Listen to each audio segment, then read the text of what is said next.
What if humans became as big as dinosaurs? Could the consequences be as astronomical as the asteroid that wiped out these prehistoric beasts? Would it be a world-ending event?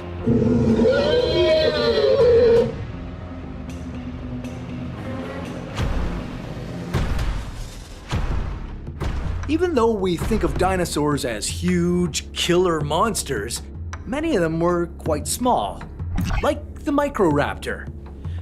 This guy is the smallest known dinosaur. He was found in China about 125 million years ago. Chase, hey, I'm talking. You're just demonstrating. Oh, right, okay. Right. Go ahead.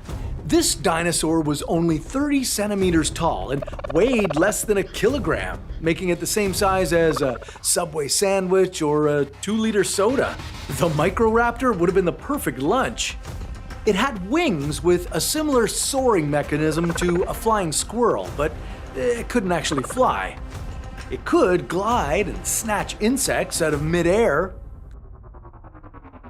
Now, if all humans shrunk to the same height as this cute little beast, we'd be 18% of our current size. Too small to reach a door handle and too big to crawl through a crack. You'd basically be trapped in your house until someone came to rescue you.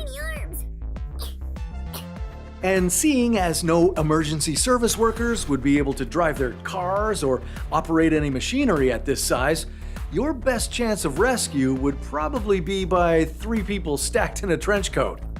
Hungry man, come on. Okay, let's say you left your house and went for a casual stroll down the sidewalk. Well, look out. At this size, you're at the bottom of the food chain, pal. Those city pigeons? Dangerous. And the rats and cockroaches you were already afraid of when you were normal-sized? Now they're your #1 predators. Battling a rat now would be the equivalent of battling a tiger. Your odds would not be good. But if humans had wings like the Microraptor, we'd be able to soar through the air and evade our new predators. However, with our body composition and our bone density, we'd likely shatter an ankle or two every time we landed. So that wouldn't be much fun. On the plus side, we'd eat way less, although not as little as you might think. Even though your body would be around 80% smaller, you'd still have to eat 35% of the calories you need today. That's because, according to Kleiber's law, your metabolic rate slows down as your body becomes smaller. That means your small body would need proportionally more energy per kilogram to maintain your basic physiological processes. You'd need to constantly be snacking, which, honestly, I don't know if I could snack any more constantly than I already do right now. The same with this guy. Chase. Hi, sorry. Didn't know you'd be back so soon.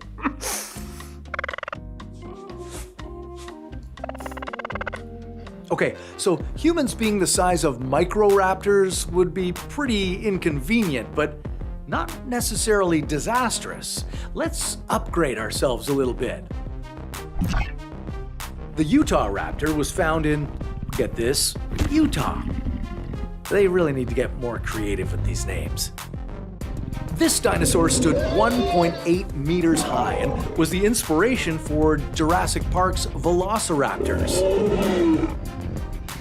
Actual velociraptors are only as tall as a turkey, which, doesn't read well on screen. If all humans became the size of a Utah raptor, well, not much would change, except that men could stop finally lying on their dating profiles. Just by the way, I've never lied about that. I'm 6'2", and that's 1.88 meters for my metric girlies. Yeah, sure, Chase.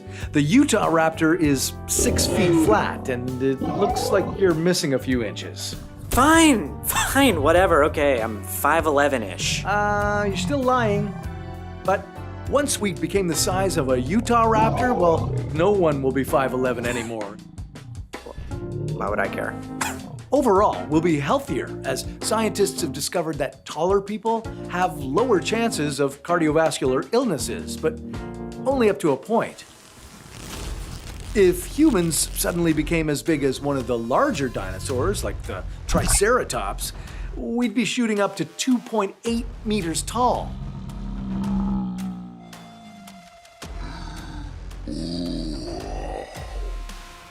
Sure, you'd be able to reach any shelf at the grocery store, but your heart would be struggling to pump enough blood to all parts of your body. And your legs and lower back will be holding up about 130 additional kilograms, so you'd have constant joint pain.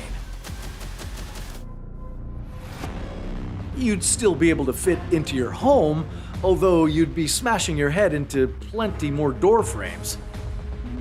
At that height, you'd be better off losing your bipedalism and start walking on all fours or crawling on the ground baby style. Now, obviously, you're wondering what would happen if we grew to be as big as the biggest, baddest dinosaur of them all, the Tyrannosaurus Rex.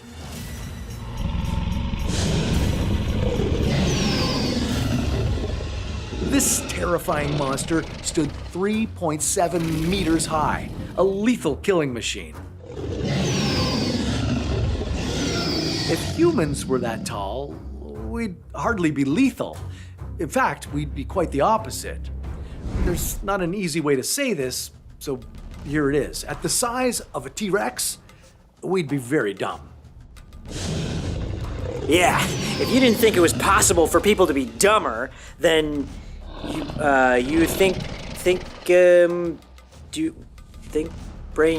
of it again. Your brain would grow proportionally to your body. That means the electrical signals in your brain would need to travel a longer distance, while the speed of those signals would stay the same. Basically, your reaction time would be 2 times slower than it is now. So it's pretty hard to be a deadly predator when your brain is processing while your prey is already running away. And remember all those joint issues you had at 2.8 meters? Well, at 3.7 meters tall, you'd need leg braces and walking canes. And you might be in so much pain that you'd need to use a wheelchair to move around. The only positive here is that your throat cavity would increase and make your voice deeper. That's right. We don't have the sweet, relaxing tones of Morgan Freeman. And your what if narration would be so much better. Almost makes the joint pain worth it. Okay, let's kick it up a few notches, because the T-Rex wasn't the largest dinosaur out there, not even close. The absolute tallest known dinosaur was the Sauroposeidon. Just like his namesake, the Greek god of the ocean, this dinosaur could shake the earth with just one big footstep. We may have a problem here. This thing doesn't fit on the screen. It is pretty big. The Sauroposeidon was so big that when scientists first discovered its fossil, they thought it was a petrified tree trunk. I mean, with a height of 18 meters, that's a pretty understandable mistake. I mean, the neck alone accounts for over half its height. Isn't that insane? Yes, please, just keep demonstrating. Fine. Oh, Oh well, there goes Chase. So sad. Where were we? All right, if humans became as tall as the Sauroposeidon, the world would see infinitely more destruction than the T-Rex-sized humans could ever dream to cause. Imagine 8 billion people suddenly becoming 10 times our size. We'd rip through our cars and crash straight through ceilings. And that's if every skyscraper wasn't already crumbling from structural damage, because every single one of us would weigh over 80,000 kilograms. No building foundation is built to accommodate that kind of weight.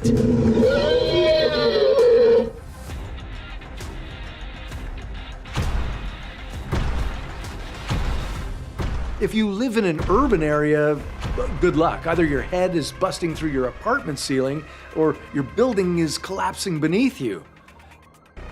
Suburbanites wouldn't have it much better. Sure, you won't be crushed by a falling skyscraper or one of the dozens of tenants above you, but your musculoskeleton system wouldn't be equipped to carry your own weight. I mean, unless you're already lifting 10 times your body weight. Even the strongest bodybuilders wouldn't be able to stand up. And if that's not enough, your heart wouldn't be strong enough to counteract gravity and would stop pumping blood to your brain. That's right, you're looking at immediate brain failure and imminent death. Evolution made us pretty perfect, so the next time you're feeling insecure about your height, well, just be grateful that you're not 18 meters tall. And Chase? Well, he shouldn't have stood too close to the largest dinosaur in the history of dinosaurs. But don't worry about him. He'll respawn somewhere and be all ready for his next adventure. If you traveled 250 million years into the past, you'd be witnessing the dawn of dinosaurs. One of the leading theories is that dinosaurs evolved from a species known as archosaurs. These were the dominant reptiles that appeared during the late Permian period. To some, they may even look like dinosaurs, and that's because they were ancestors to these incredible creatures. Over time, the archosaurs split up into two groups. One of these groups led to crocodiles, and the other led to dinosaurs, which continued evolving into thousands of different species. One of the main traits they eventually gained was their bipedal abilities. Early dinosaurs began to walk on two legs, freeing their front limbs for other uses like grabbing food and defending themselves. And that's just the start of their evolutionary journey. Let's travel back in time, 250 million years ago, and witness the history of dinosaurs in 10 minutes. Triassic period. As you enter this new era, you'll notice that the dinosaurs running around look pretty different from what you're used to seeing. One of the earliest dinosaurs that emerged from the archosaurs was the Eoraptor. This little guy was about the size of a dog, barely 1 meter tall and weighing in at a meager 10 kilograms. You know, we typically think of dinosaurs as these massive creatures, but it'd be a couple million more years before that started to happen. We'll check in to see how those dinos are growing in size as we travel through time. But for now, let's see what's happening to Earth. During the Triassic period, the supercontinent Pangaea starts to fragment, slowly altering global climates and ecosystems. The climate was generally hot and dry, and there were no polar ice caps, creating a stark contrast to what you're typically used to in modern-day Earth. The vegetation was also very different and was crucial for the survival and evolution of dinosaurs. The plants have different characteristics as well. Some are tough, some nutritious, and others potentially poisonous. Each one of them will influence the dietary and adaptive strategies of different dinosaur species. Speaking of which, what are some other dinosaurs doing during this time? Weighing in at about 23 kilograms and 1 meter tall, we have the Coelophysis. It was a little bit bigger than the Eoraptor, but that didn't stop it from being a fast and agile predator that likely preyed on smaller animals. Now, the Herrerasaurus was slightly taller at about 1.1 meters, but was a lot heavier at about 350 kilograms. Then we have the Plateosaurus. Now, this guy is way bigger than me. It stood tall at about 3 meters and weighed up to 4,000 kilograms. This was one of the earliest examples of how big dinosaurs could grow. But wait, they get even bigger than this. Despite their impressive forms, dinosaurs weren't the dominant creatures during the Triassic. They had to share their environments with many other organisms, all vying for survival in the diverse ecosystems. This was the case until the Triassic period would experience a great extinction event. This was likely caused by massive volcanic activity, climate change, and potentially even some small asteroid impacts. This will have a significant effect on life on Earth and lead to the extinction of numerous species. But it wasn't all bad, especially for our dinosaurs. This moment set the stage to bring new opportunities to these species, leading to them dominating the Earth. Jurassic period. Now, instead of dinosaurs simply surviving, this is where they thrive. Over the millions of years, different species have been evolving, and dinosaurs are now the rulers of the Earth. They spread across continents, dominating the lush forests and arid deserts. Occupying these areas were some massive dinosaurs, ones that you're probably a lot more familiar with. We have the Stegosaurus, Brachiosaurus, and Allosaurus. These were some of the largest creatures ever to walk the Earth. But you'd quickly notice that it wasn't just these massive beasts that were roaming around. This era also saw the evolution of theropods. These were smaller dinosaurs that had more of a bird-like form. One of the most famous was the Archaeopteryx. It was kind of like a mix between a dinosaur and a bird, with feathers and wings, but also with bony teeth and a tail. The Archaeopteryx was a crucial link between birds and dinosaurs. If you wait about 100 million more years, they'll evolve into the birds we know today. Oh, wait, is that a spoiler? After 56 million years, the Jurassic period comes to an end. This was after yet another extinction event happened. Luckily, this one is more minor. However, due to climate change, volcanic activity, and sea levels changing, some species are going extinct. This, once again, changes the landscape as the dinosaurs enter their final era. Cretaceous period. Okay, we've now entered the Cretaceous period, and as we've been traveling through these millions of years, you may have noticed something's missing. Right, one of the dinosaurs' biggest stars hasn't appeared yet. Say hello to the Tyrannosaurus Rex. The T-Rex was a massive beast. It was 3.7 meters tall and 12 meters long. Not only that, but it was a whopping 9 tons. Equipped with a powerful jaw and incredibly sharp teeth, the T-Rex dominated the Cretaceous kingdom. It was one of the most dominant predators history has ever seen. This colossal beast wasn't just scavenging leftovers, it was an active hunter, stalking its prey with keen eyesight and a heightened sense of smell. Among its favorite meals were the sizable herbivores like the Edmontosaurus. But the T-Rex didn't stop there. It would take on formidable opponents like the Triceratops and even other smaller theropods if the opportunity arose. With its powerful jaws filled with 12-inch teeth and its strong hind limbs that allowed it to run at speeds of up to 40 kilometers per hour, the T-Rex was a master of the hunt. But this period wasn't just filled with massive beasts like the T-Rex. Look around and you'll also notice even more feathered dinosaurs in the Cretaceous period. One of them being the Velociraptor. Now, you typically see them portrayed like this with no feathers, but evidence suggests that these creatures were quite feathered. Now, the feathers weren't necessarily used for flying, more for warmth and stability. And this one is the Microraptor. Now, unlike the Velociraptor, its feathers likely were used for flight, giving us crucial insight into the evolution of birds. Okay, as I mentioned earlier, Pangaea was breaking up and forming into the continents we know today. But because of this, some dinosaurs were forced to migrate and separate into different areas of the world. These dinosaurs had to adapt to their new environments, potentially changing the course of their evolution. But none of this matters when we consider what happens next. The cataclysmic event. Okay, as you've been hanging out with the dinosaurs for millions of years, an asteroid has been making its way toward Earth. Then suddenly, it hits, creating a massive crater 150 kilometers wide and 20 kilometers deep. Naturally, something this huge makes a devastating impact on the world.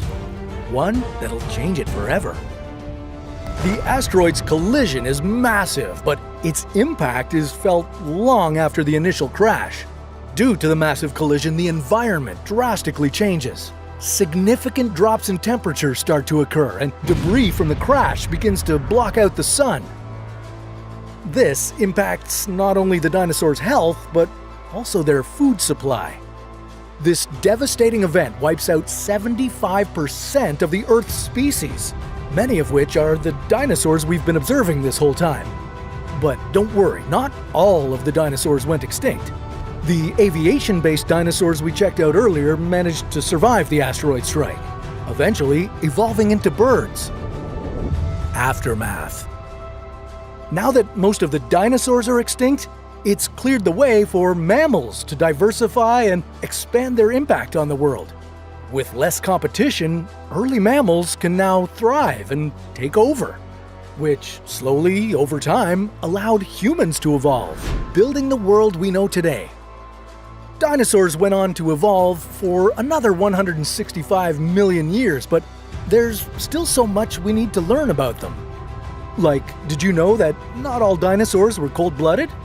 Some of them may have been warm-blooded, or even both. You might have heard that all dinosaurs were wiped out 65 million years ago when a 15-kilometer wide asteroid crashed into Earth and caused a mass extinction event. But that is entirely false. One species of dinosaur, theropods, managed to survive.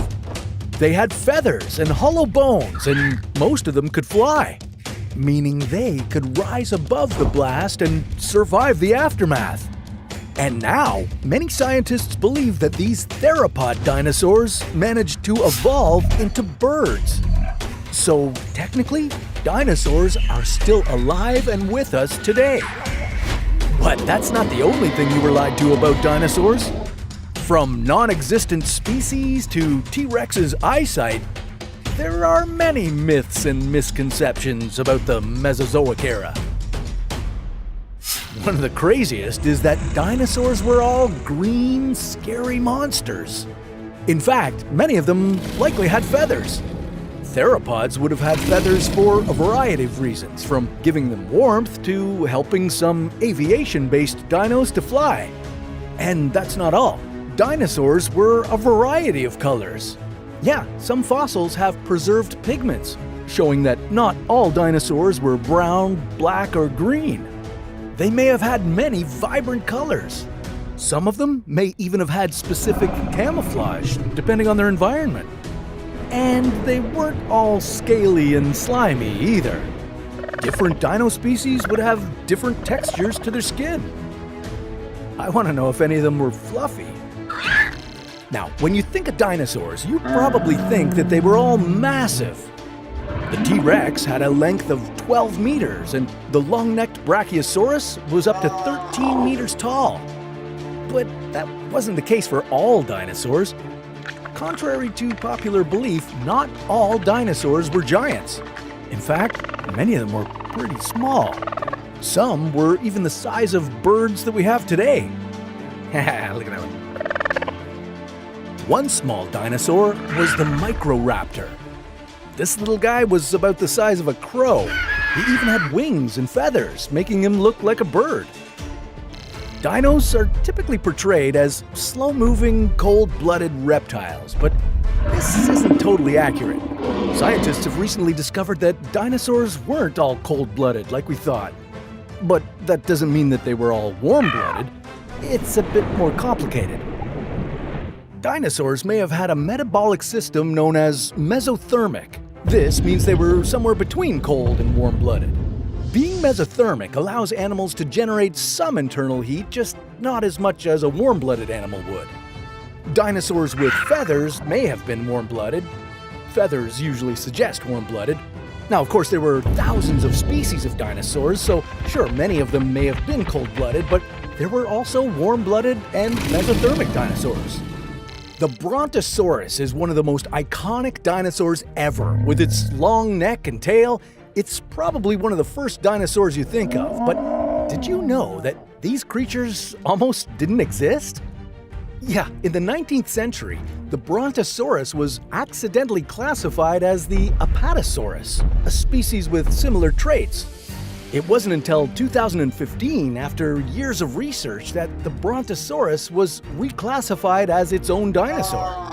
Kind of like how Pluto comes and goes as a planet, the dinosaur community seems to have some sort of trouble making up their mind on the validity of the name Brontosaurus. Movies like Jurassic Park often show the Tyrannosaurus Rex as one of the most deadly predators, destroying everything in its path. The only catch?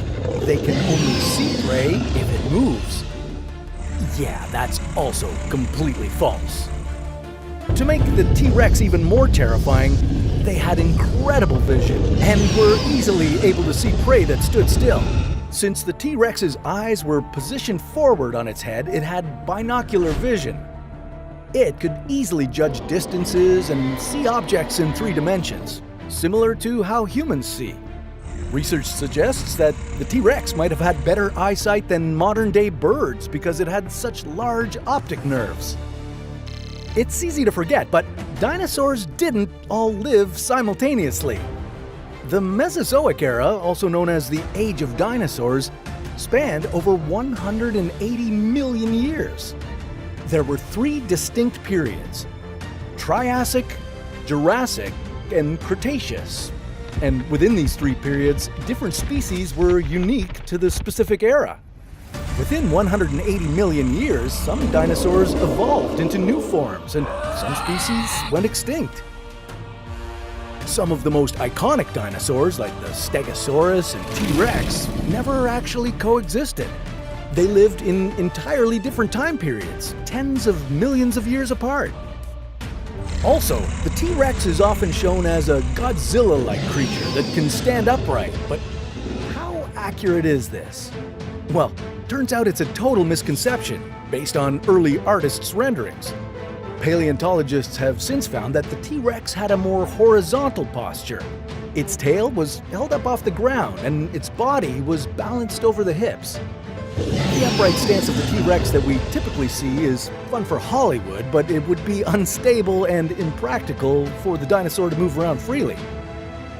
When fossils are dug up, the shrink wrap method is often used to portray how the dinosaurs looked. This is where the skin and features are drawn tightly against the skeleton. The technique has led to some iconic dinosaur portrayals, but is incredibly inaccurate when it comes to how these dinosaurs actually looked. The problem is that it doesn't account for any muscles, fat, or any other soft tissues that the dinosaur had. Luckily, this method is considered outdated. Paleontologists now account for the muscles and the fat that the dinosaurs were likely packing on. They make comparisons with modern animals to find where muscle would typically be attached to the bone. This has led to a more realistic appearance for the dinosaurs. Paleontologists have identified over 1,000 different species of dinosaurs, but there are tons more left to discover. Literally. The numbers vary, but some research suggests we've only found about 30% of dinosaur species. And some we may never find due to gaps in the fossil record. Depending on where a species lived, they may have never been fossilized due to their environment. But many more will be discovered. On average, paleontologists discover about 50 new dinosaur species every year. Dinosaurs probably didn't sound anything like this.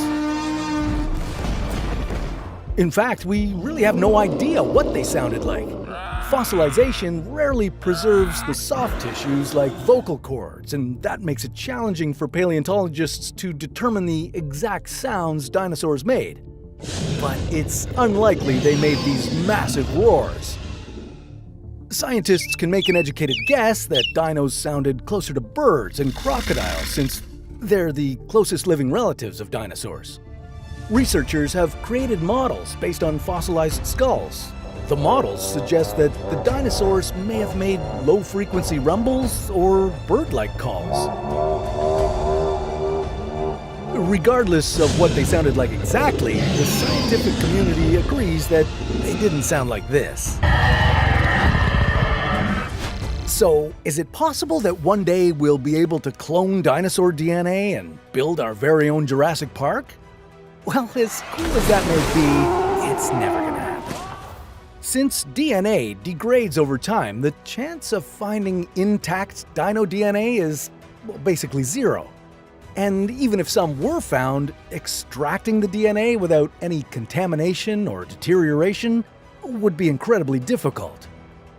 Now, what if the DNA was preserved in amber, similar to the movie? Well, that's also highly unlikely, since DNA can't survive for tens of millions of years inside of amber. Millions of years ago, Earth looked very different. All the continents were fused into one, teeming with life, both beautiful and terrifying. When you think of prehistoric times, you might picture a T-Rex rampaging through the jungle with its razor-sharp teeth. But even before the dinosaurs, there were other giant creatures ruling the Earth. Yeah, welcome to the Permian period. This epic started 300 million years ago. Back then, our planet had one supercontinent, Pangaea, surrounded by a world ocean called Panthalassa. The Permian period began at the end of an ice age when temperatures were much cooler than today. Then, during early Permian days, Earth warmed to a lush environment with a diversity of plants and a rapid evolution of insect and animal life. Only, as you probably know, everything is ever-changing on our blue marble. Over the next 50 million years, Earth kept growing hotter and drier. Eventually, the most deadly event in the history of our planet wiped out nearly everything that ever lived here. Scientists call this event the Great Dying, and it was the most catastrophic mass extinction event the Earth has ever seen. And the Earth has seen 5 of them. But before we get to all this doom and gloom, let me take you on an epic journey back in time. Here in the Permian period, some of the most incredible species that roamed our young planet are about to emerge.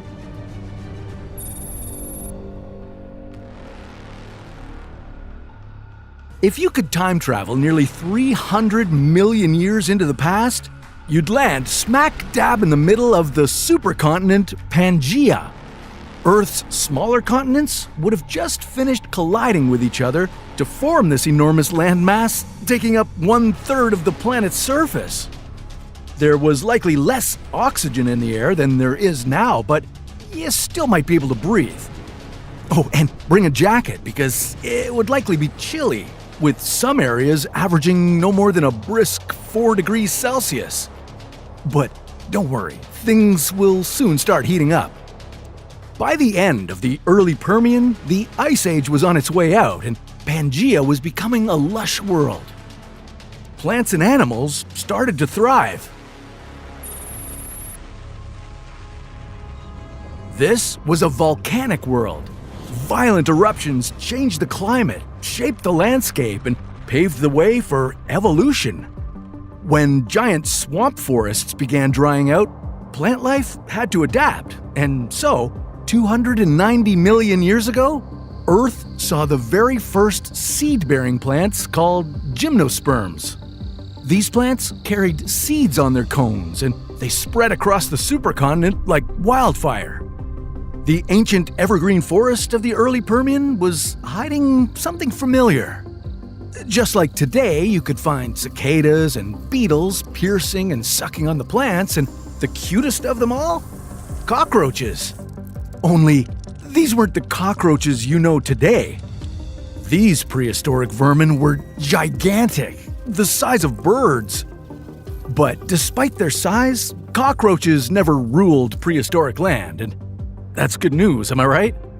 No, something much more fascinating was roaming Pangaea. The now extinct ancestor of primitive mammals, Dimetrodon. This animal was as fascinating as it was terrifying. Encountering a Dimetrodon would be quite a sight to behold.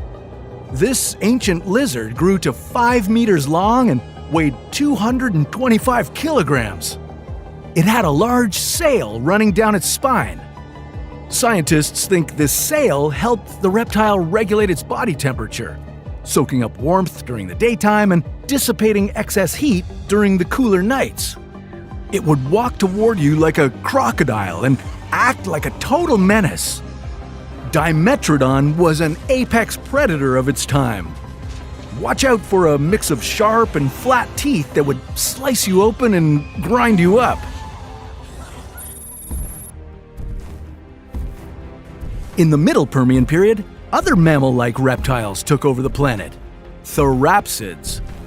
They had strong jaws with sharp teeth and a somewhat upright stance thanks to their legs being situated underneath their bodies.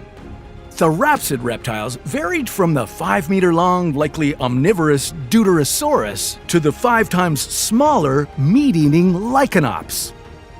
You could meet plenty more therapsids if you stuck around for another 20 million years. During the Middle Permian period, Earth kept getting hotter. The average global temperature on Pangaea grew to about 25 degrees Celsius, and volcanoes were spitting greenhouse gases out into the atmosphere. Due to the changing climate, sea levels were shifting, but marine life found ways to thrive. If you were to take a dip in the prehistoric superocean, you'd be swimming alongside ancient sharks and bony primitive fish. Many more complex marine species came and went as the environment kept changing.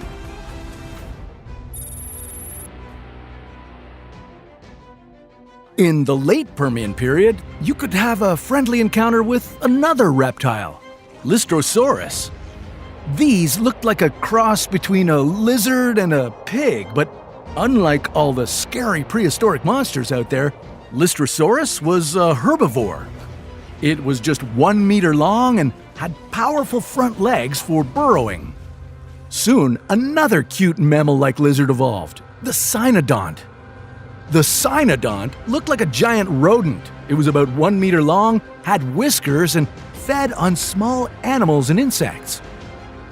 Now, during this time, something bad was brewing in the air. A large amount of volcanic activity was displacing oxygen from the atmosphere. Scientists think there was as little as 10% oxygen in the air. Compare that to 21% today. You'd have a hard time breathing in that environment. And the temperature kept rising and rising.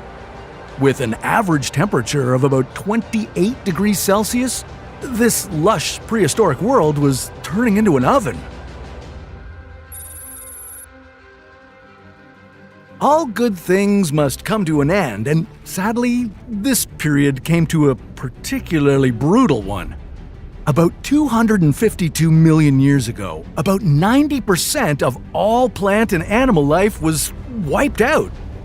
This tragic moment is called the Great Dying, and it was Earth's most devastating mass extinction event. Scientists still debate what caused this catastrophic extinction. Most theories suggest it was the result of explosive volcanic activity.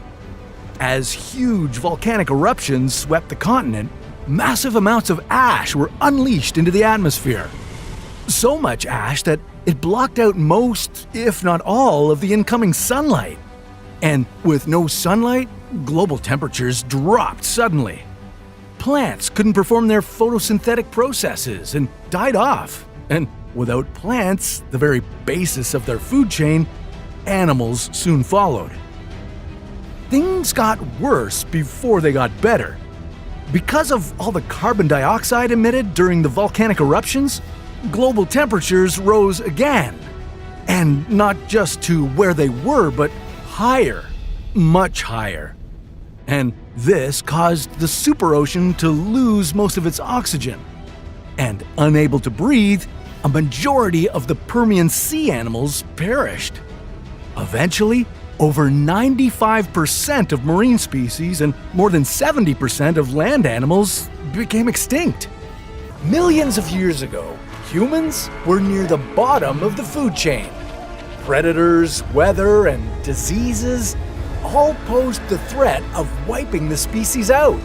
But then, thanks to evolution, humans went from huddling in dark caves to building full-blown cities. how did that happen? This mysterious era was a time when history wasn't officially recorded, but it brought on a ton of innovation that would be the building blocks of our world today. Let's hop in our time machine and take a trip back to the prehistoric era. Okay, first, what is this strange prehistoric era that you've ended up in? Well, this was a time in history when humans began to develop the world we have today. It was comprised of three main ages: the Stone Age, the Bronze Age, and the Iron Age. The names of these ages reflected the primary materials that humans were using to make their tools. But these materials also provided so much more than simple instruments. They inspired an entirely new society and helped humans evolve into the new world. Let's check it out. The Stone Age. The Stone Age comprised three main eras: the Paleolithic, Mesolithic, and Neolithic periods. The Stone Age began over 3 million years ago, and this was one of the most critical ages for humans and our evolution. One of the most significant advancements of this time was the creation of stone tools. Early humans began making and using tools from rocks and other raw materials around them. One of their tools was sharp pebbles that were used to cut and sharpen other materials. They were essentially just sharpened rocks that humans would hold to make more complex and useful tools. After humans mastered this, they moved on to sharpening other stones, stones used for chopping. These could be used to cut wood or help prepare food. Next, their most complex tool, the hand axe. These were made using multiple techniques. First, you needed to form the rock using a hard hammer technique. Once that's done, you'd refine the thin edge using a soft hammer technique. Today, these tools seem incredibly simple, and you could make them yourself just by looking at them. But millions of years ago, these tools required a detailed understanding of how stone works and how it behaves under certain circumstances. Yeah, this again sounds really simple, but by figuring this out in the Stone Age, humans proved they'd made a significant leap in brain function and problem solving. Another major innovation during this time was harnessing fire. Fire provided shelter, warmth, and protection for humans, allowing them to begin their journey to the top of the food chain. After millions of years of humans playing around with their newly discovered tools, they were able to become much more than just a hunting and gathering society. This is where farming came into play. Humans in the Mesolithic period began experimenting with planting food. As the climate changed, it became easier to grow their own plants in the soil, and more types of food became available. Farming also brought the domestication of animals. Goats, pigs, and cattle all had benefits for humans. They could be used for food, clothing, even labor. Now, once farming and domestication started to take off, well, it brought a shift in settlement patterns. Instead of nomadic humans moving from cave to cave, they were able to start building more permanent homes. Humans in the final period of the Stone Age, the Neolithic period, built on top of these inventions. Instead of just experimenting with seeds, humans began to learn agricultural techniques and were able to plant enough crops to feed their settlements. This period brought new tools and technology and a completely different social structure. With more food and permanent settlements, the population boomed. This led to a division of labor, political structures, and more. The Bronze Age. From 3300 to 1200 BCE was the Bronze Age. One of the key factors of this age was humans discovering how to use metals like copper, tin, and of course bronze in their tools. With these materials, they made more advanced instruments and weapons, ones that would last longer and could be more intricate since metal is more malleable than stone. This also opened the door for artisans and experts to begin working with bronze. They created art that was sought after and influenced culture. Weapons and armor made of bronze impacted how war was conducted at the time. But bronze materials weren't the only new kids on the block. The wheel was invented. This made it easier to move people and supplies. Trade routes between settlements were created. Different settlements could share or sell resources amongst each other, allowing civilization to progress even faster. This led the way for urbanization and the introduction of cities. Settlements in places like Egypt and Greece eventually grew to a point where the population was so big it required some sort of urban planning. This created cities. Society evolved further. Trade, administration, and writing were all starting to come into play. But all of this would have been impossible without food. During the Bronze Age, humanity started to develop mass farming techniques. This was possible because of better tools and an enhanced knowledge of how crops worked. Humans began to understand what crops grew best, where, and during what seasons. The Iron Age. Around 1200 BCE, parts of Europe and the Middle East began making tools with iron. Now, this might sound like a small innovation, but this metal allowed society to make massive technological steps. Iron is much stronger and more durable than copper. This allowed humans to build better tools and weapons. Like, good luck if you were at war with your bronze armor and weapons and had to face an army with all iron gear. The societies with iron tools were the ones in power. Iron was also much easier to mine and more readily available than copper. This allowed humans to make more tools that were economically viable. And more tools means more food that can be harvested, more buildings that can be made, the opportunity for society to progress and flourish. Now, the process of making these tools also required significant innovation. Smelting iron and being able to forge and temper the material required huge technological jumps. But cities weren't limited to making just a few tools at a time. They were becoming production powerhouses. They could produce dozens or hundreds of tools whenever they needed. Ironworking was so popular that over the next couple hundred years, it expanded across the globe. From Scotland to Africa, societies began using iron and learning the methods of building tools. This allowed more cities and settlements to progress and prosper. Expanded trade routes helped with the progress. More cities and cultures could communicate with each other than ever before. The creation of iron tools facilitated the need for different cities to trade and share resources. Another essential tool invented during this time was the iron plow. This allowed us to farm crops more efficiently than ever before, often creating a surplus of food. And of course, more food allowed populations to grow bigger, all thanks to these newfound tools. Around 550 BCE, the Iron Age gave way to the Age of Classical Antiquity, marked by the beginning of humans recording and documenting our own history. And the rest is, well, history. Literally. 66 million years ago, an asteroid as big as Mount Everest was headed on a deadly collision course with Earth.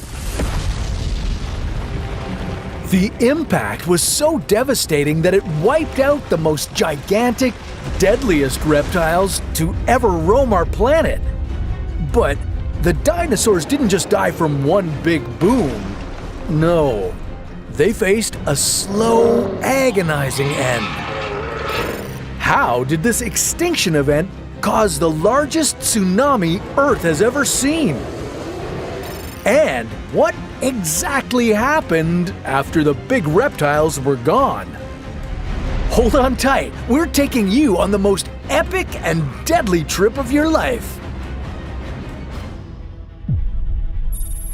This dinosaur-ending asteroid is terrifying. Not only was it about 10 kilometers in diameter, but it also traveled incredibly fast, between 10 and 30 kilometers per second. At this point, it was a blazing fireball. As it hurtled down to Earth, the air in front of it was compressing and heating up to unimaginably hot temperatures. Just before the impact, the asteroid could have been as hot as the surface of the sun.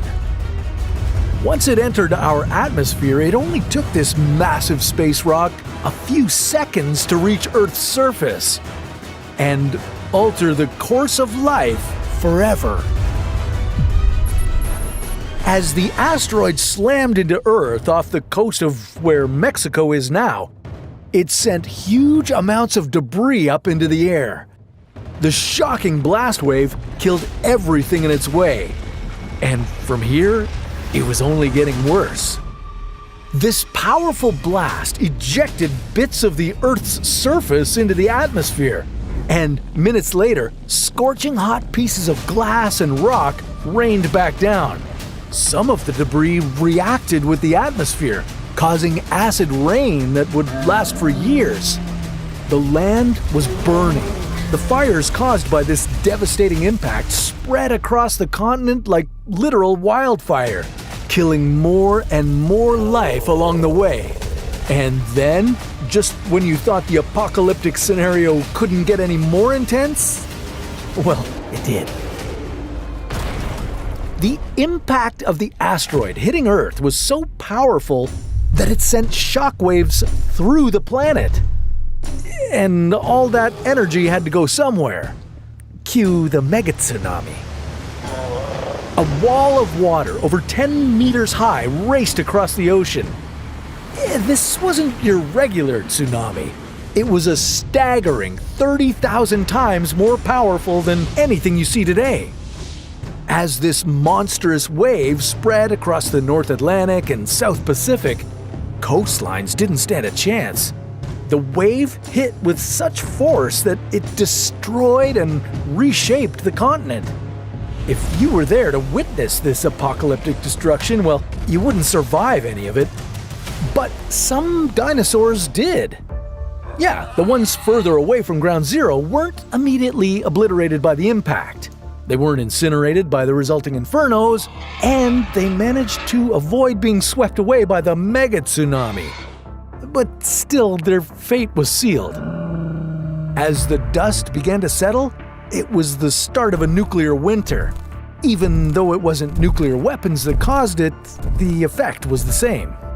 The massive amount of debris in the air blocked the sunlight for months, maybe even years. Earth suddenly became a cold, dark place, and the dinos weren't ready for it. As temperatures plummeted and fires released enormous amounts of greenhouse gases, the climate changed dramatically. Plants weren't able to perform photosynthesis, and most of them started to die out. This disrupted the food chain and starved many of the animals that survived the impact. And remember the acid rain? It lasted for several years, causing more devastation to the ecosystems. The oceans became too acidic for marine life. Most ocean species didn't have the time to adapt to such a drastic change. These prolonged harsh conditions, together with the initial blast, pushed about 75% of Earth's life to extinction. The good news is that this included the horrifying T-Rex. Yeah, as much as I feel bad for this guy, I'm happy he's not running around today. When the last of the dinosaurs breathed their last breath, Earth became an empty, devastated place, cold and acidic. So when did things get back to normal? Yeah, well, here's the thing. They didn't. Not dinosaur-era normal, anyway. Earth didn't rebuild after that. It reinvented itself.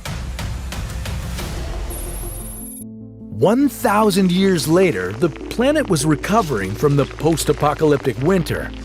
It was still cold and food was still scarce, but life was ready to make a comeback. In this new wild world, a few furry little critters were sprinting around. Among the first plants to reappear after the impact were ferns. They really hit it off well after the disaster. 100,000 years later, Earth began to get a little more lively. Creatures about the size of raccoons were repopulating the continents. and the oceans were once again teeming with life. Fast forward about 10 million years, and Earth had finally restored its biodiversity. Only it wasn't the same Earth as it used to be. Now it was the age of mammals. Yeah, after the dinosaurs checked out, mammals were on fire. Yeah, not literally, of course. Mammals, together with birds and flowering plants, were rocking the planet. Yeah, Earth never got back to its old self. After the last dinosaur died, it took our planet millions of years to bounce back in a new way. But don't get me wrong, this world was still pretty terrifying. It had beasts like Paraceratherium roaming the land and Megalodons raining terror in the oceans. Yeah, it's really for the best that most of these creatures aren't around these days. 65 million years ago, dinosaurs ruled the Earth. They dominated each time period they were in, becoming the kings of the animal kingdom. Then suddenly, that all changed. An asteroid came for Earth and wiped all the dinosaurs out, causing them to go extinct. But what if things were different? Time to turn back the clocks over 65 million years to see just what course evolution would have taken if dinosaurs still roamed Earth. In what ways would their bodies have changed over this time? How would they adapt to our planet's changing environment? And would some dinosaurs remain at the top of the food chain? A food chain that now includes you? This is What If, and here's what would happen if dinosaurs never stopped evolving. Okay, before we reimagine the course of evolutionary history, let's explore just what kind of catastrophic series of events could have led to the extinction of so many dinosaur species in the first place. Going back about 66 million years into our planet's past, the Cretaceous period would be nearing its end. But not before going out with a bang. A big one. No, not that big bang. An asteroid named Chicxulub with a diameter of about 10 kilometers hurtled through space and our atmosphere to its final destination around the Yucatan Peninsula in modern-day Mexico. The impact of this giant hunk of space rock released an amount of energy equivalent to about 100 trillion tons of TNT. This explosion was billions of times more powerful than the atomic bombs dropped by the United States in World War II. In the immediate aftermath, it led to massive tsunamis and widespread fires and filled the atmosphere with so much debris that it blocked the sun. Temperatures dropped, food chains were disrupted. As a result, 75% of all life vanished from Earth. Luckily, in our scenario, they'll never know what didn't hit them. Okay, when you look back through the evolutionary history of life on Earth, it's important to remember that it's always been a game of survival, and only the fittest species survive.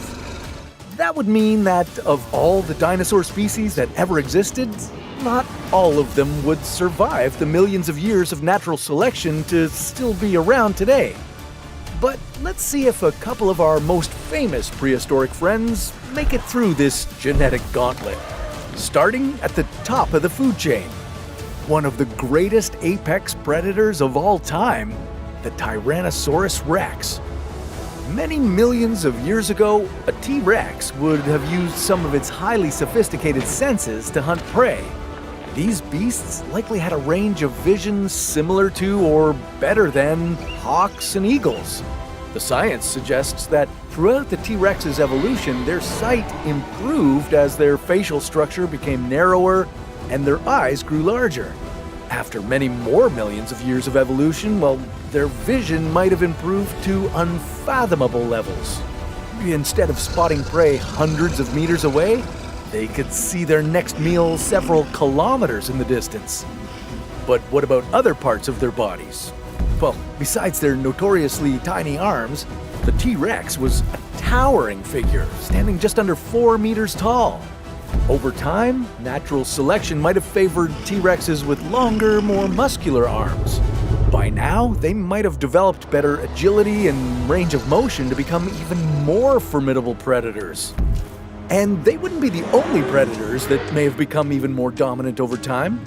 Velociraptors were famous for their speed, agility, and hunting techniques. And they were intelligent, too.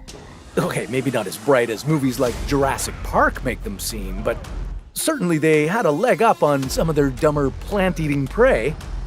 With millions more years of evolution, these creatures would have developed highly advanced hunting techniques. You know, another thing Hollywood doesn't show you is that evidence suggests that raptors were likely covered in feathers, and that their evolutionary trajectory is very closely linked to the emergence of birds. Imagine over time that these feisty predators evolved to have wings and could hunt helpless prey, like humans, from the skies. Well, more likely it would be your pets you'd have to worry about. Velociraptors were smaller dinos, only about 45 kilograms and less than 2 meters in length. But keep an eye on Rufus and Garfield. And maybe on the small children, too. Now, in terms of dinosaurs that already dominated the skies, well, the aviation skills of pterodactyls would have also continued to develop and improve. By the time they went extinct, these creatures were the largest known flying animals, with wingspans ranging from 2 to 11 meters. Ugh. If they continued to adapt to our planet's changing atmosphere and geographical shifts, well, who's to say these gigantic flying reptiles wouldn't have continued to grow? You imagine a day in the park ruined by the surprise visit of one or more pterodactyls the size of a small building. Now, that's something you'd have to worry about. Not all dinosaurs would have evolved to become bigger, badder predators. Okay, maybe gentle giants like the Brontosaurus could have continued growing in size, but they might have developed other features to make them less vulnerable to predators. For example, their skin.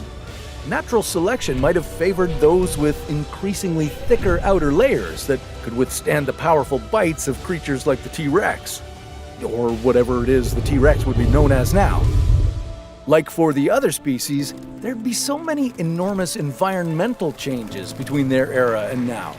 The Brontosaurus was a herbivore, and as plant species underwent their own evolutionary process, well, these dinosaurs would likely have developed a more complex digestive system, similar to those of mammals. And this brings up another interesting dilemma. If these creatures never went extinct and kept evolving, uninterrupted by a pesky space rock, would mammals like you be here today?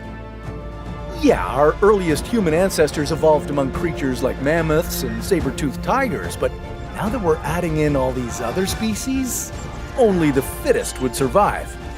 And in that case, human evolution could have taken an entirely different course too. Natural selection would have likely favored genes that would make us smaller and faster to avoid being eaten. And with the possibility that we'd be living among other highly intelligent species like raptors, our social structures might be completely different too. Instead of being the most dominant species on the planet, well, there's a strong chance we'd have to compete with these other dangerous predators. If at any moment we could be raided by a pack of vicious T-Rexes, would we ever have settled down in one place? Instead of human civilization evolving in great communities, well, maybe we'd only survive as solitary, nomadic hunter-gatherers. Evolution is a mysterious puzzle that only time knows the answers to. If we reverse the course of one event, like the collision of the Chicxulub, well, there's basically no limit to how different your world could be today. We often think of dinosaurs as some of the most terrifying creatures that have ever existed. But what if I told you that there were some ancient creatures that were even more terrifying than dinosaurs? Ones with dagger-like teeth, massive horns, and gigantic sizes that would put T-Rex to shame. There were even some insects that were as big as you. Let's travel through time as we take a look at creatures scarier and more dangerous than dinosaurs. Megalodons. Ready to come face to face with one of the scariest aquatic predators of all time? Meet the Megalodon. The name of this prehistoric shark literally means big tooth. So you can count on the fact that these were some of the most terrifying animals ever to exist, especially during their time on Earth, between 3.6 to 23 million years ago. Megalodons were the largest sharks and one of the biggest fish ever, measuring a staggering 18 meters long and weighing over 70 tons. These sea creatures were mythologically gigantic and dangerous. They had massive jaws that could swallow you and a friend whole at the same time, even without clamping down on you with one of their many massive teeth that were bigger than dinner plates and perfectly designed to tear through your flesh with ease. Megalodons ate whales, dolphins, and possibly other sharks. And if we put them up against the scariest dinosaurs of all time, they'd certainly be a contender for the most apex of all apex predators. Woolly mammoths. Okay, let's move on to a beast that our earliest human ancestors used to encounter thundering through frozen landscapes. Woolly mammoths. These colossal creatures were a testament to nature's ability to adapt to and thrive in even the harshest of living conditions. They roamed the Earth during the Ice Age from about 400,000 to 4,000 years ago. And then they went extinct. If they hadn't, who knows if humans would have gone on to become the dominant species we are today. Woolly mammoths weighed between 6 and 8 tons and stood at the imposing height of nearly 4 meters. It just so happens that they had gigantic curved tusks that were also nearly 4 meters long. But while their absolutely intimidating size might make them as fiercely scary as the dinosaurs, these fuzzy giants were herbivores. Lucky for us, that means they wouldn't need to hunt us down for dinner. Saber-toothed tigers. This brings us to one of the most formidable predators of the Pleistocene epoch, maybe even of all time, the saber-toothed tiger. These prehistoric cats stalked the land like silent assassins between 10,000 and 2.5 million years ago. They hunted everything from mammoths to mastodons. And yes, it's possible that an ancient relative of yours might have had a close encounter with one of the beasts. Saber-tooths weren't your average house cat either. They could be as long as 2 meters from head to toe and weigh up to 300 kilograms. Plus, as the name suggests, they had 2 massive and sharp canine teeth that resembled long, curved swords. These made them truly fearsome predators. They would ambush their prey and take them out with bite after fatal bite. Not that I'd want to be anywhere near this battleground, but these are definitely animals that could take on even the most dangerous dinos, like velociraptors. Early primates. Okay, this one might not send the same shiver down your spine, but if you look further back into our own gene pool, there are some intimidating specimens. Like this ancestor of ours. Look no further than the early primate known as Dinopithecus. These baboon-like primates lived between 500,000 to 2.5 million years ago. And even though they aren't huge by today's standards, at around 50 kilograms, they were one of the largest primates of the time. And considering that they would have had to compete with the previous mentioned beasts and even early humans, there's no doubt that these monkeys knew how to fend off other large predators. Elasmotherium. This next ancient animal might have the most beautiful and least scary sounding name of them all. It was known as the Siberian unicorn. But don't be fooled, they were not rare magical horses. Actually, they were an ancestor to the rhinoceros. And you better believe that they were big and had one very large horn protruding from their head. They were believed to have weighed around 4.5 tons, but that didn't make them slow by any stretch. They had long legs that allowed them to run across open grasslands at stunning speeds. And while there isn't any evidence of one in our fossil records, it's possible that their mythologized unicorn horns measured up to 2 meters in length. Glyptodon. From here on out, some of the animals from the past could seem a little weird. And in terms of a scary weirdo that might be able to give a dinosaur a run for its money, check out the armored mammal known as the Glyptodon. These were basically prehistoric armadillos, which, to be honest, makes them sound kinda cute. Except they weren't that. Covered in a bony, armored shell, Glyptodons were up to 3 meters in length and weighed over a ton.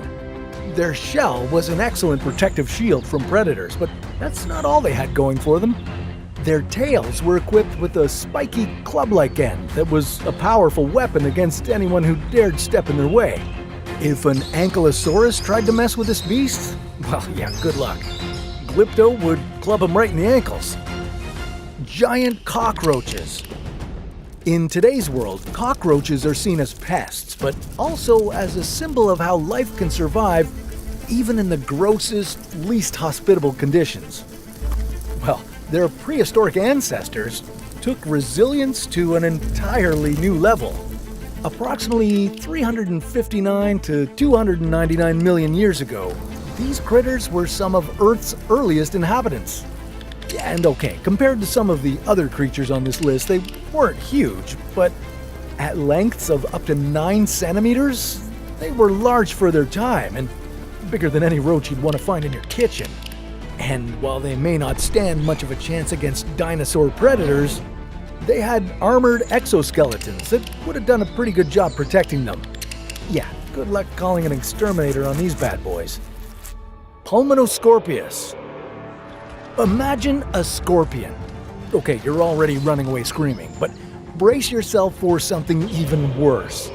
A scorpion with a tail that's bigger than you. Yeah, that's the nightmare reality of the Pulmonoscorpius. Using this gigantic tail, they could deliver a deadly venomous sting. Not to mention they could attack and grab enemies with their imposing pincers. With most dinosaurs, you need to worry about confronting a towering beast with massive teeth, but with this giant scorpion, you need to worry about all that and the potential that they could poison you. Yikes! Any creature that coexisted with them about 300 million years ago would have been best to steer clear of these killer scorpions. Okay, these are a lot of terrifying creatures, but would they have actually stood a chance against some of the most fearsome dinosaurs? Which ones were those again? Welcome to Jurassic World in real life. Let's bring back some of the most dangerous creatures to ever roam the Earth. What could go wrong? Right? How would we be able to clone dinosaurs? What would life with them roaming the Earth be like? And which ones would eat you for breakfast first? This is What If, and here's what would happen if we brought dinosaurs back from extinction. In the book and subsequent movie saga of Jurassic Park, scientists find DNA from dinosaur blood preserved inside of a fossilized mosquito. Then, they clone a whole theme park's worth of prehistoric creatures. And of course, all hell breaks loose. What you might not know is that the story was inspired by real-life events. In 1982, scientists discovered a 40-million-year-old fly, mummified in amber. And that's where the nonfiction drama ends and author Michael Crichton's science fiction begins. But it's not the only discovery that has raised the question of whether you could bring dinosaurs back from extinction. Components of dinosaur blood were discovered in a fossilized mosquito from the Eocene epoch. But there wasn't any dinosaur DNA that we could use for cloning. DNA is a vulnerable thing. It could be deteriorated by sunlight or water. So far, the oldest DNA discovered is 1 million years old. So, If you want to clone dinosaurs, you'd need to find DNA at least 66 times older than that. Instead of waiting on the miraculous discovery of dinosaur DNA, let's try something different. Like genetically reverse engineering dinosaurs. You could take an animal that's alive today and work backward. Okay, so going back through 66 million years of evolution wouldn't be a walk in the park. Genetically engineering a chicken to have teeth or a long tail wouldn't exactly make it a dinosaur.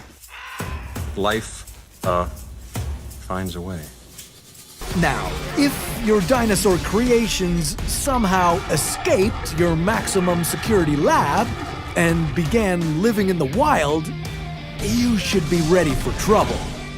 With over 700 different dinosaur species discovered worldwide, you'd have to find out which of them would be safest to share the planet with, and which ones would pose a serious threat. And you'd have to figure that out the hard way. They would breed on their own. They'd be hunted for sport or for meat, maybe even kept as pets. And then there would be a Tyrannosaurus Rex on the prowl for you. Well, no, not specifically you, humans in general. People would spend less time outdoors out of fear of velociraptor attacks. Jobs requiring travel would become infinitely more dangerous. Do you want to be driving an 18-wheeler with one of these things running across the highway? Travel would also be more expensive because of extra security precautions. Delays and cancellations would be common due to the flight patterns of pterodactyls.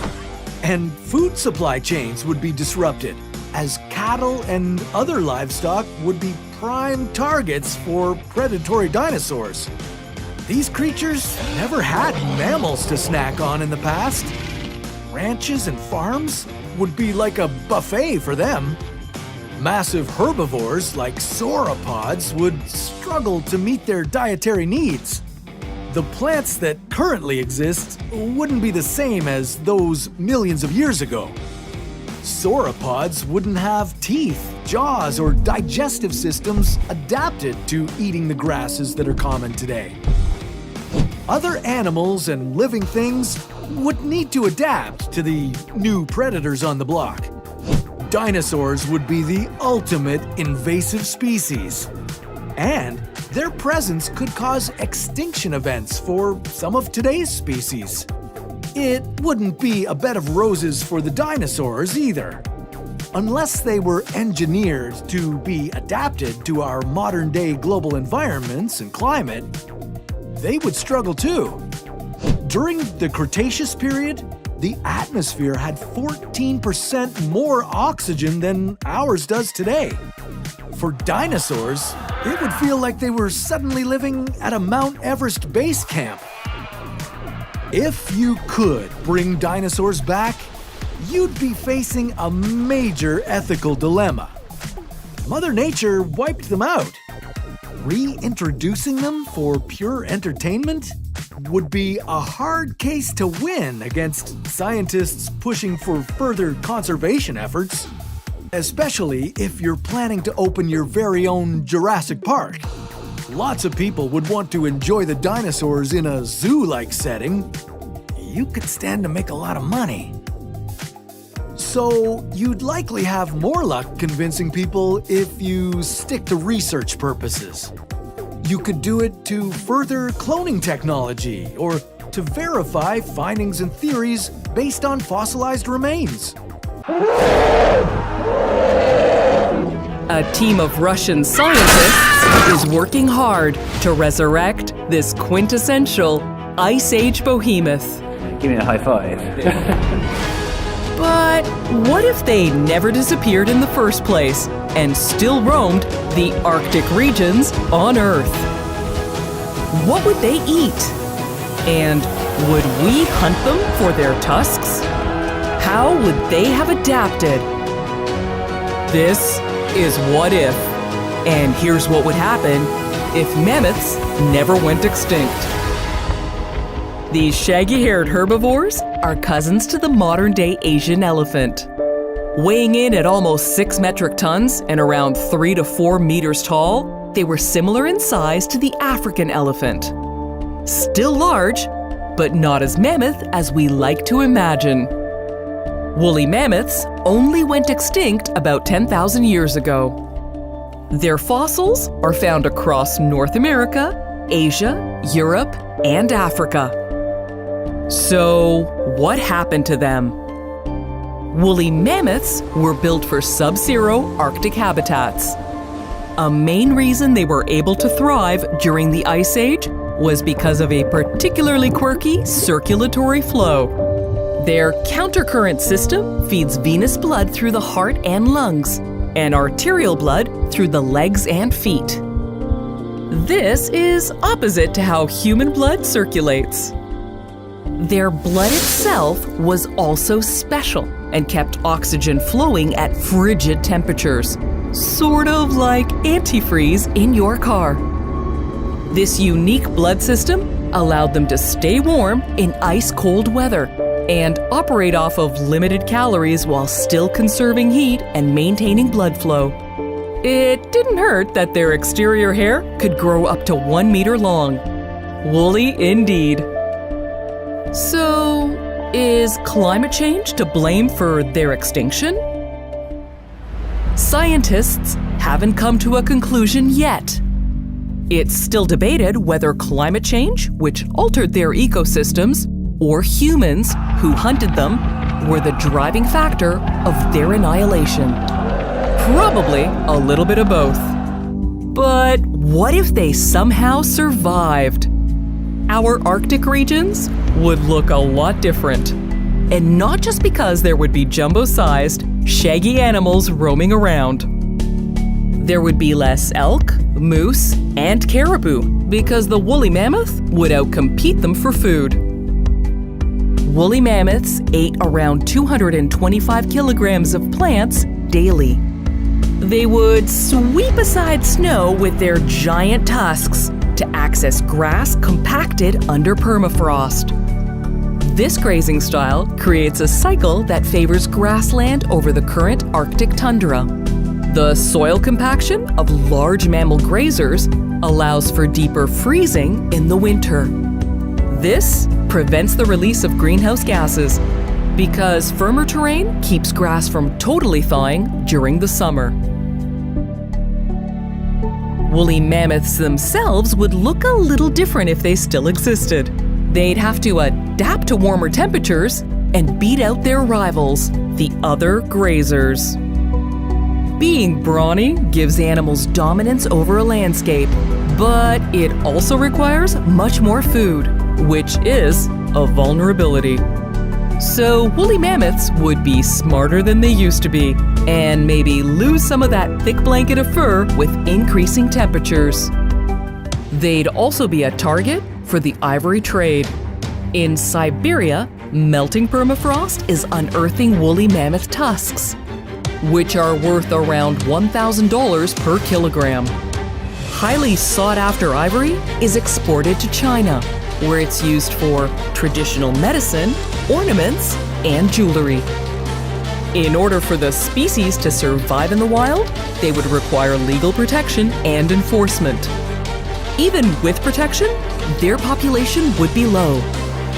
A female mammoth is not sexually mature until age 15, and her pregnancy with one calf lasts 22 months. While woolly mammoths don't actually exist today, scientists from around the globe are trying to bring them back. This process is called de-extinction and uses resurrection biology. None have been completely successful, yet it still begs the question of whether we should be trying. Although it sounds cool to potentially see these amazing creatures back on our planet, we can't know the ripple effects it may have on ecosystems. And fictional warnings aside, humans don't have the best track record for reviving past creatures. Jurassic Park, anyone? A better use of our energy would be to make sure their endangered cousins, the Asian elephants, continue to have wild habitat to survive and are kept safe from illegal hunting. Which would be easy if we set aside half the planet for wildlife conservation.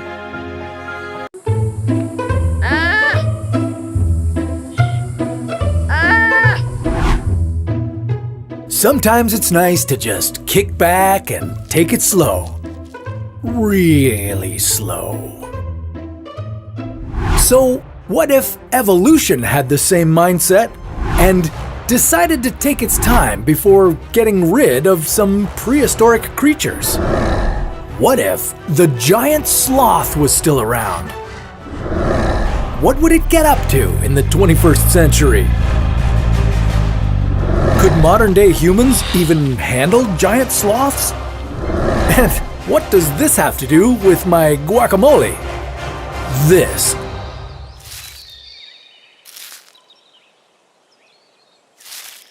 is What If, and here's what would happen if giant sloths didn't go extinct. Giant sloths are a lot like their modern-day descendants. They were slow, harmless, and, well, adorable.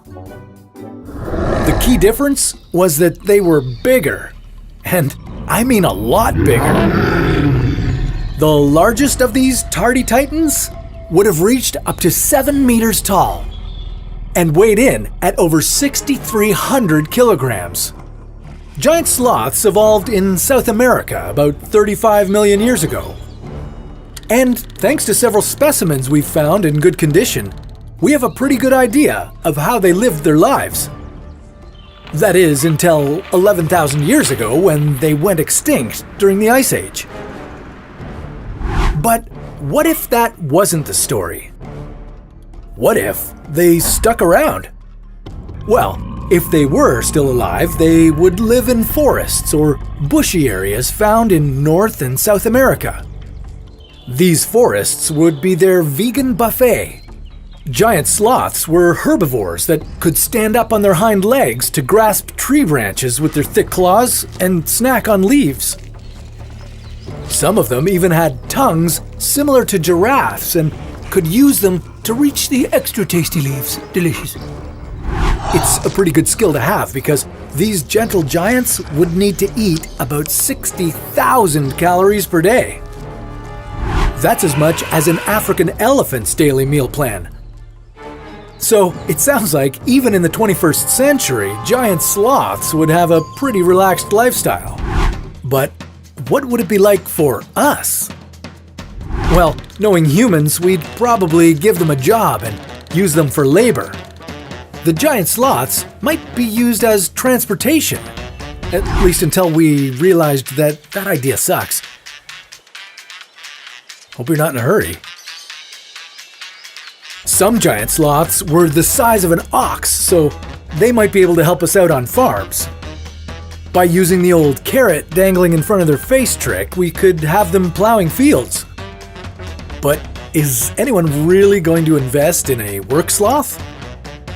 I mean, they're not really known for their speedy work ethic. There's gotta be something else they could do. Well, it turns out their biggest contribution was avocados. Yeah, avocados. People love avocados, but the giant sloth really loved avocados. They would eat about 200 avocados per day. It's estimated that if 80,000 giant sloths roamed the earth, they would eat as many avocados each year as are consumed in the entire United States. I hear what you're saying. How is eating so many avocados a contribution? Well, get this. Have you ever heard of Kopi Luwak? It's the most expensive coffee in the world. Kopi Luwak is made when civet cats eat coffee beans, allowing their internal enzymes to seep into the beans, creating more amino acids and shortening the peptides. This changes the flavor of the coffee. And then, they poop it out. And people buy it, and they think it's a delicacy. It's a bit nutty. We might be able to do something similar with the avocado pit. Considering the avocado pit is much larger, we could be looking at a good investment here. Could guacamole made from the avocado seeds deposited by a giant sloth become a delicacy? You could start a gourmet avocado farm with a bunch of sloths eating and pooping out avocado seeds. It would be a great way to start production, as you wouldn't be lacking fertilizer. That is one big pile of Now, while it would be amazing to have eco-friendly giants helping us with our farms, sadly, it's only a dream. Giant sloths are long gone, and unless we do some huge genetic experiments, they're gonna stay that way. But wait a minute, that's not a bad idea. What if we invested in the technology to give these animals another roll of the dice? The Titanosaur is no longer. As the largest animal to roam the Earth, you'd think such an impressive presence would be almost invincible. How did this titan of a creature finally meet its demise? Well, it seems even the mightiest can fall. What is a Titanosaur? How did they end up on every continent? And why did they disappear? This is What If. And here's what would happen if Titanosaurs never went extinct. Titanosaurs were part of a diverse group of dinosaurs called sauropods, from the Greek meaning lizard foot. Their enormous skeletal remains, along with immense lizard footprints, have been found all over the world. This global domination is both imposing and incredible. So, how did they end up on every continent? Well, their extraordinary geographical distribution had to do with the splitting of the subcontinent Gondwana that took place at the end of the Cretaceous period. These long-necked giants hitched a ride when this enormous landmass parted, and they lumbered onward to new terra firma. The largest Titanosaur was discovered in Argentina in 1987. Appropriately dubbed the Argentinosaurus for this location, they lived about 100 million years ago. They were estimated to weigh up to 100 tons, with a length ranging between 30 and 40 meters, and as tall as 15 to 20 meters. For some comparison, picture the towering height of a 7-story building, or the Great Sphinx of Giza. Throw in the mass of 12 Asian elephants, or 2,200 kilograms. That's more than a Boeing 737's maximum takeoff weight, and even the lengthy stretch of an official NBA basketball court at 29 meters would only hold 3/4 of the creature's body. Because of their massive size, they were able to cover a lot of ground without moving excessively and expending too much energy, with top speeds averaging only around 8 kilometers per hour. A social bunch, they traveled in small herds and needed to continuously be on the move to fuel their gigantic appetites. So, how did they die out? Well, their fate was sealed 66 million years ago when an asteroid struck the Earth. Not only was this the end of the Titanosaurs, but it also wiped out 75% of life on Earth. Yet, if these titans managed to ride out changing times, they would have needed to overcome several catastrophic global extinctions. First, they'd have to sidestep the asteroid that wiped them out originally, then persevere when global warming spiked global temperatures 55 million years later, and also plow through the Ice Age 2.6 million years ago. If they were here, present day, consuming so much plant life, where would that leave us humans on the food chain? Evolving Titanosaurs could deplete the ecosystem of vegetation entirely, and might be forced to become carnivores and adapt to their ever-changing environment. while they may not become pure meat eaters, they could become omnivores. And if they developed a taste for meat, who would be on the menu? You and I? This could create a scary ripple effect in the food chain and possibly cause many species to die off. Since it's possible we could be considered prey, we would be forced to live in the treetops. Maybe in a magical kingdom like Endor. Maybe not. Our new form of transportation could be the vines, swinging from tree to tree like Tarzan to avoid the treachery of the open jaws below.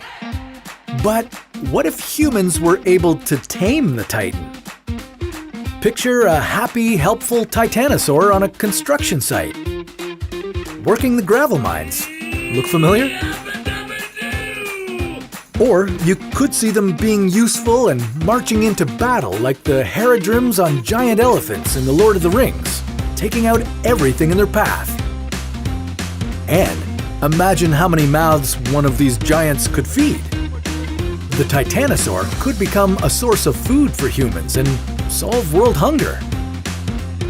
This might force them to flee land and head to the water, living off a plethora of underwater marine life and plankton. Wait, could it be possible the Titanosaur is actually alive today? Hiding in the murky depths off the coast of Inverness, Scotland?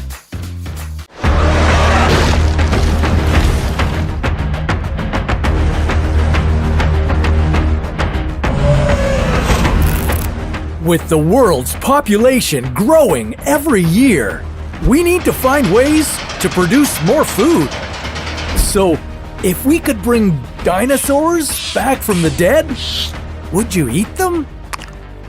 How can we bring dinosaurs back from extinction? How much would they need to eat each day? And which dinosaur would be the most delicious? We're sparing no expense. Things are becoming Jurassic. This is What If, and here's what would happen if we raised dinosaurs for food. Dinosaurs haven't walked the Earth for 65 million years. But if we managed to bring them back, could we raise them for food and eat their meat? Just like the movie Jurassic Park, we could possibly bring back dinosaurs. Did you know that dinosaur DNA is most closely related to chicken DNA? But unlike in the movies, it wouldn't be easy to bring dinos back. We would need to have some dino DNA that hasn't deteriorated. And unfortunately, that isn't easy to come by. But let's say we did stumble upon some suitable dinosaur DNA. What would be the next steps? Well, scientists have been trying to resurrect woolly mammoths by sequencing their DNA from a frozen specimen. Then, they synthesized its genes and placed them into an Asian elephant embryo, as 99% of their genomes are similar. We could do the same thing to bring back dinosaurs, but we'd use a chicken egg instead. Then, we'd leave it under a heater and see if a dinosaur hatches. If it were a dinosaur, we'd treat it just like other farm animals we raise. And we'd need to feed that hungry dinosaur baby. So, how much would a dinosaur need to eat? Well, if you've watched Jurassic Park, you know that dinosaurs come in a range of shapes and sizes. So, it depends on what the dinosaur's diet is. For instance, herbivores like the Brachiosaurus could weigh 4 kilograms at birth, and within a few months, they could easily weigh 10 times more. Once it becomes an adult, this plant-eating giant would weigh in at a whopping 35 to 56 metric tons. That's about the same as 120 head of cattle. And it would need to eat 400 kilograms of food per day. That's how much 16 dairy cows eat in a day. But let's not forget how much meat that dinosaur would give you. You'd have quite a feast. And speaking of meat, which dinosaur do you think would taste best? Well, it's hard to know because no one alive today has ever tried dinosaur meat.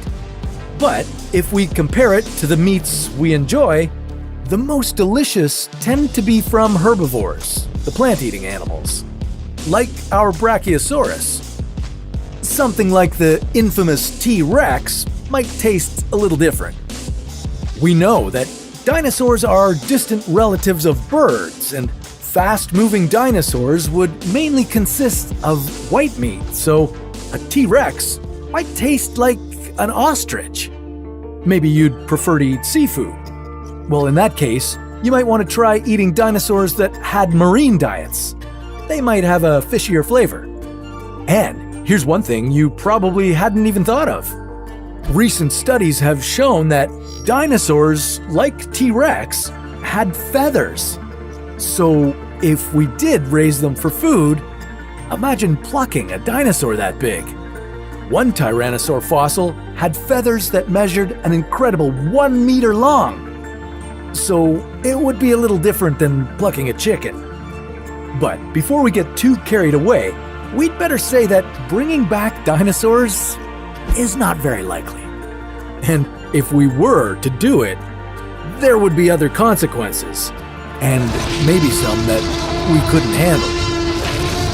Just like in Jurassic Park, things could get out of hand pretty quickly. But if you think about it, we're already eating dinosaurs, or at least their very distant relative, the chicken. They might be smaller, but they sure taste good. Beware! After many millions of years, the T-Rex is back. And this giant, scary predator is setting its hungry sights on you. What would running into this dinosaur be like? How could you possibly escape? And what would happen if it sunk its teeth into you? This is What If, and here's what would happen if you were attacked by a T-Rex. During the late Cretaceous period, about 66 million years ago, the T-Rex was one of the largest known meat-eating dinosaurs. Its full name, Tyrannosaurus rex, means king of the tyrant lizards, and it certainly fits the profile. These dinosaurs towered at up to 6 meters tall. With the strongest bite of any land animal that ever lived, the T-Rex was a ferocious predator. Back in its day, it was roaming the once lush and warm western parts of the United States. But somehow it's back, and it's on the hunt for you. Run! Your peaceful walk in the park would take a turn for the worse. You'd look up and suddenly see the frightening sight of a T-Rex rising above you. Frozen with fear, you'd quickly take in its terrifying features. Its powerful tail counterbalancing a massive skull, its thick neck muscles, and its muscular thighs that would be a good reminder that you shouldn't have skipped your leg day at the gym. Though I wouldn't advise it, you might involuntarily chuckle at the sight of the dinosaur's puny two-fingered forearms. But your amusement wouldn't last long. The T-Rex would flash its gigantic teeth at you. Some of those could be 30 centimeters long. As a fan of the Jurassic Park film franchise, you might think that the best thing to do is remain standing as still as possible. But research suggests that the T-Rex had a sense of vision as good or better than modern-day eagles. Yeah, now would be a good time to run. Another thing Jurassic Park led you to believe is that in order to get away from this predator, you'd need to be able to move as fast as a car. Well, that would mean running at a speed of 50 kilometers per hour, and that's impossible for humans. Yeah, even the world's fastest person, Usain Bolt, with his top speed of 44 kilometers per hour, wouldn't make it out alive. But you'd still have a chance. Today, scientists debate whether or not the T-Rex could run at all. Research supporting the theory that the dino could run estimates that this predator would be able to move at a moderate pace of about 25 to 40 kilometers per hour. Any faster, and it would break its legs. On the other hand, the T-Rex might not have been able to run at all. Instead, it would have walked at a slower than human pace of 5 kilometers per hour. That's about as fast as a soft-shell turtle. Knowing this, you could jog a comfortable distance from the attacking T-Rex. And if you're not a runner, soon enough you'd stop to catch your breath, but that would be a mistake. Your moment of relaxation would suddenly be interrupted by extremely sharp pain. Yeah, another T-Rex has found you with its amazing sense of smell, and it would sink its teeth into you. With that sharp pain, you'd feel your bones being crushed. The T-Rex would be using its so-called puncture and pull strategy on you. The dinosaur would drag its teeth right through your flesh and bones. This would be a gruesome way to die. Its front teeth would grip and pull you to shreds, while its side teeth tear your flesh from your body. Its back teeth would be moving your body closer and closer to the T-Rex's throat. Struggling to break free wouldn't help you now. Your attacker's wide teeth wouldn't break from your wiggling. After all, this dino used to hunt Triceratops. And to make things worse, the dinosaur's powerful neck muscles would thrash you around. These muscles would be strong enough to throw a 50-kilogram chunk of meat about 5 meters into the air. Hey, sorry to be so gruesome, but what did you think running into a prehistoric creature like this would be like? Would you ever venture in the ocean if you knew this creature could be lurking beneath you? It's twice the size of a T-Rex. Its jaws are big enough to crush cars. And it can swallow multiple humans at a time.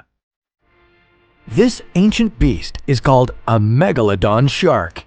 And if it had never become extinct, it would have a surprisingly large impact on our lives. How would it change the way we use our oceans? How big of a threat would it pose to people? And what are the chances that these creatures have been hiding deep in our oceans all this time? This is What If. And here's what would happen if Megalodon sharks had never become extinct.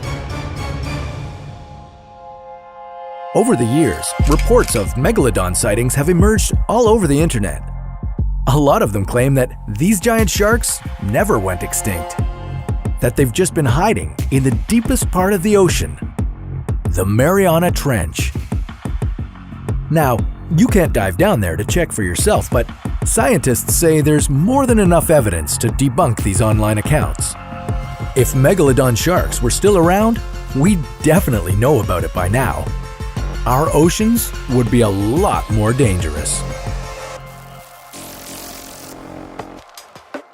Here's how we know that Megalodon sharks haven't been hiding from us this whole time. For starters, if Megalodon sharks still roamed our oceans, the last place they'd be going would be the Mariana Trench. Megalodons were warm water mammals, so the frigid temperatures of the Mariana Trench would make it impossible for them to survive there. Plus, if these enormous sharks still existed, we'd be finding their signature giant bite marks on other large marine animals. We'd also most likely have found at least one carcass or skeleton by now, but that hasn't happened. The only remnants we've found of these prehistoric monsters are their teeth, and we've found a lot of them. The reason Megalodon teeth are so easy to find is because they produced a ton of them. Unlike humans who only produce teeth during the early stages of life, sharks continue to produce new sets throughout their entire lives. losing their teeth almost every 2 weeks. Their teeth would sink down to the bottom of the ocean where they would likely be fossilized. Most megalodons would go through about 40,000 teeth in their lifetime. That's a lot of remains for us to discover. But because we've never found an intact megalodon, there's still a lot we don't know about them.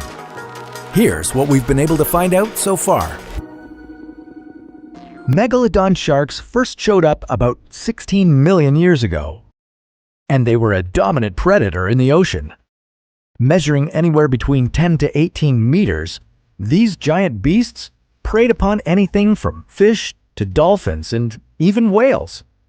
Then, about 2 million years ago, they disappeared off the face of the Earth, and scientists aren't exactly sure why. One theory is that they became extinct due to decreasing food sources and increasing competition for that food. Another, more intriguing theory is that megalodons simply couldn't adapt to the cooling ocean temperatures, and that their prey kept moving to colder waters to escape them. Regardless of the reason behind their extinction, you can't help but imagine how different our oceans would be today if they had survived. It's estimated that a megalodon ate about 1,100 kilograms of food each day. If they were still around and eating that much, then there'd barely be enough large fish left in the ocean for us. And that wouldn't be the only problem for the fishing industry. We could also see megalodons tracking fishing boats and stealing the fish they catch, just like some killer whales do. With ocean temperatures warming up again, megalodons will be thriving and reproducing, resulting in even more of these giant mammals in the water. That would spell trouble for maritime shipping operations, cruise ships, and even beachgoers. Megalodons gave birth in warm, shallow waters, so a nice recreational beach swim could become very dangerous for us.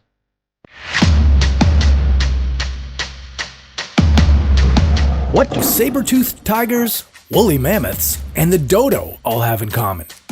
They're all extinct. And some theorize humans played a large part in this. What if we could apologize for our wrongdoings as a species and bring these creatures back? Is it scientifically possible? And would humans remain at the top of the food chain? This is What If, and here's what would happen if extinct animals could be brought back to life. You know, one day, this might not be a hypothetical, as science is getting closer to bringing extinct animals back. Known as de-extinction, it's the process of bringing extinct animals back from the dead. What used to be science fiction is slowly becoming a reality. It is possible that this might happen one day, but unfortunately, you won't be seeing any dinosaurs. Why? Well, that's because in order for this de-extinction process to work, a species' DNA needs to be of a certain age. Scientists say that DNA becomes unreadable after 1.5 million years. After that amount of time, it's practically useless. So the dinosaurs that went extinct 65 million years ago are ineligible for this experiment. Sorry, guys. But if the species is young enough and the DNA happens to be readable, then scientists can use it for genome editing. One of the ways this could work would be using the DNA from extinct species and fusing it with its closest animal relative currently living today. One of the animals that scientists say is eligible for de-extinction? The woolly mammoth. Small mammoth populations were still alive just 3,600 years ago. Experts believe that this species could have survived extinction if it wasn't for the humans hunting them. One potential way mammoth de-extinction could work is if scientists were to combine woolly mammoth DNA with that of elephants alive today. Over time, these hybrid animals could slowly morph into full-on mammoths, effectively bringing the species back. This might take a few thousand years, but over time, mammoths could be roaming the earth again. If this method were to work, think of all the incredible animals we could have back in our world. The 12-foot-tall giant short-faced bear, hairless dogs, and of course the lovable dodo bird. Just remember to be wary of the saber-toothed tigers that would be running around. You don't want to mess with those. If we wanted to get weird, we could even bring back Neanderthals, although that could be incredibly dangerous and would ultimately be a stupid idea. This species would die pretty quickly, as they just wouldn't be able to survive in our current world. With our diets, germs, and diseases, Neanderthals wouldn't last long. That goes for all these other animals we're bringing back too. Sure, in theory, they should be able to adapt over time, but there are tons of other issues that may come with bringing a species back from extinction. One thing we'd need to be worried about is just how do we control these species? We wouldn't want a giant short-faced bear mating with other bears. That could present a number of unknown issues. But what's to stop them from doing it anyway? Another question science would need to ask is, what exactly is the point of all of this? Sure, being able to ride a woolly mammoth would be amazing, but is it really worth it?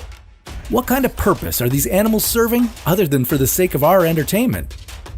And there exists the possibility that these new animals would disrupt the current ecosystems we have today, leading to other animals going extinct because of them. One good thing de-extinction could do is bring back essential animals that we have today that may become extinct. Bees have long been talked about as a species that may go extinct relatively soon. If de-extinction technology is finally realized, maybe we'll never have to worry about it happening. But that also raises some concern. If that was our reality, people may think it was okay for things to go extinct, since we could always bring them back. This could cause an increase in hunting and a general carelessness for animals around the world. An ancient creature is lurking in the ocean. It's double the size of a T-Rex. Its gigantic jaws could crush a car. And now, it's on the hunt for you. Megalodon sharks haven't existed for more than 2 million years, but today, we're bringing these apex predators back to wreak some havoc. Now, some people believe Megs never went extinct. Instead, they're hiding in the deepest depths of our oceans. The Mariana Trench. Well, if the Megalodons were still around, that would be the last place you'd find them. That's because these prehistoric tyrants hated cold water. They preferred the warmer waters of the Mediterranean and the Caribbean. They also loved to explore the coasts of Australia and California. If these predators were around today, they might seriously ruin your beach vacation. But if they spotted you swimming in the ocean, they wouldn't just attack right away, and this has to do with your size. Megalodon sharks were gigantic, at least 16 meters in length, so they needed a lot of food. Scientists estimate that Megs ate about 1,200 kilograms of fish every day. To hit their caloric intake goals, they even dined on sea mammals like whales and dolphins. So you, puny human, might not be worth their attention. Unless you were hanging out with a group of friends. Now, that's a